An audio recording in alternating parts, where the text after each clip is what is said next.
the other thing that I did was adventure racing. And adventure racing was, if you think like Spartan racing, only with a land navigation component and way more stuff involved. So imagine this, you go out for 3 days, you're going out for 3 days. You don't have any idea about where you're going to go outside of like, you have a map of the general area. And there are going to be these different, you basically have to go waypoint to waypoint through land navigation. That's compass and a map and a few other pieces of equipment. When you show up, you've been told you're going to need 3 big boxes. And in box number 1 at transition area number 1, which also ends up being like transition area number 5 or 7 or whatever down the line, you need to have your cycling gear in that one.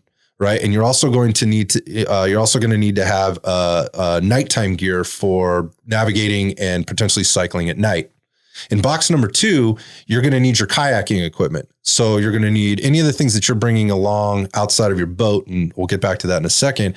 You're going to need your emergency equipment, your survival equipment, your strobe light, throw rope, pump, and any of that. And then the last one, you're going to need food and you're going to need your rappelling gear. You're going to need to know that. And then you're going to bring those boxes to the start of the event. You're going to drop them off, and you're also going to drop off your bike, which at this point is a mountain bike, right? And you're also going to drop off your kayak, or you're going to be able to rent a kayak from us or whatever. And then you go to the meeting at night, and they tell you to bring your maps and your equipment, and they give you like the first 2 points on the map. Before you can't get any of the other points until you get to those other points. Actually, I think it was about 3.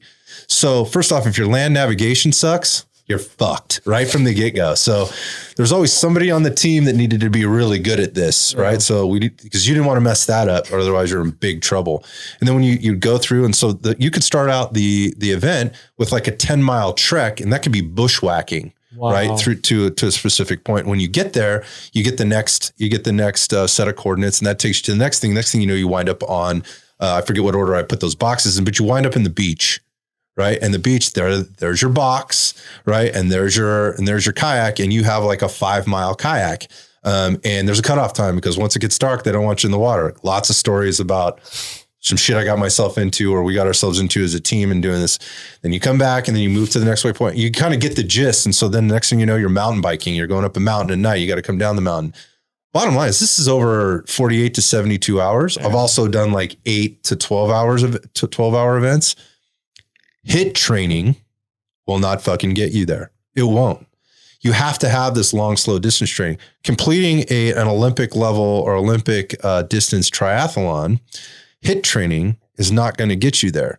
And I'm not saying everybody needs to do this. If you want to run a 10K really effectively, right, or a 5K really effectively or efficiently, HIIT training is not going to get you there. You might be a great athlete and beat some people, but you're not going to beat the athletes for sure in that particular you're not sport. Training that proper energy system. Yeah. I bring this into the equation because now what I see is people going out there and trying to do things in life, like on the weekends as hobbies or things like that. And all they've ever been exposed to is kind of this HIIT, I'm just going to say it, fucking Orange Theory type shit, right? Or whatever, where they show up and they're surprised. They're like freaking out because they never put any value or time into building their engine,